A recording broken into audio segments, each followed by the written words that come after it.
గత్తరకాలం కిందటి మాట. ఎత్తున్న కొండల నడుమ ఒక చిన్న పల్లెటూరుండే.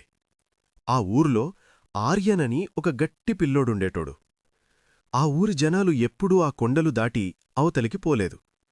అటుపోతే గడగడ వణికే చలి ఉంటది, అంతా చీకటే ఉంటది, ప్రాణాలకే ప్రమాదం అని ముసలోళ్ళు భయపెట్టేటోళ్ళు.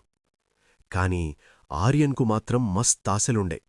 ఎట్లనైనా సరే తన ఊర్లోకి వెలుగు తీసుకురావాలని కలలు కనేటోడు. ఒక చలికాలం పొద్దుగాలనే ఎవ్వరికీ చెప్పకుండా తన సంచి సర్దుకొని ఆ ఎత్తున్న కొండ ఎక్కుడు మొదలుపెట్టిండు. దారంతా గతుకుల రోడ్డు, పదునైన రాళ్ళు.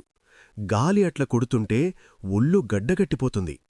పైకి పోయే కొద్దీ ఊపిరాడతలేదు. సగం దూరం పోయినంక ఆర్యన్కు పానం పీకినట్టయింది. అందరూ చెప్పింది నిజమేనేమో, ఎందుకొచ్చిన తిప్పలు, వెనక్కిపోదామా అని ఆలోచనపడ్డాడు. కాని ఒక్కసారి వెనక్కి తిరిగి తన ఊరిని చూసిండు. అక్కడ ఇంకా చీకటిగానే ఉంది, జనాలు కష్టపడుతూనే ఉన్నారు. అది చూడగానే ఆర్యన్ గుండె రగిలింది. తగ్గేదేం లే అనుకుంటూ మళ్లీ అడుగులు వేసిండు.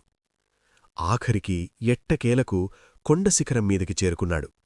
అక్కడి నుండి చూస్తే లోయ అంతా అద్భుతంగా కనిపిస్తుంది. సరిగ్గా సూర్యుడు పొడుస్తున్న టైం అది. అప్పుడే కొండల మధ్య నుండి వచ్చే గాలి హోరును గమనించిండు. అక్కడ అతనికి ఒక అద్భుతమైన దృశ్యం కనిపించింది.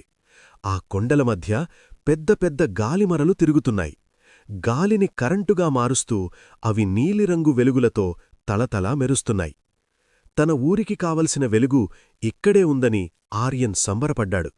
పడ్డ కష్టమంతా మర్చిపోయి ముఖంమీద నవ్వుతో ఒక సెల్ఫీ దిగిండు.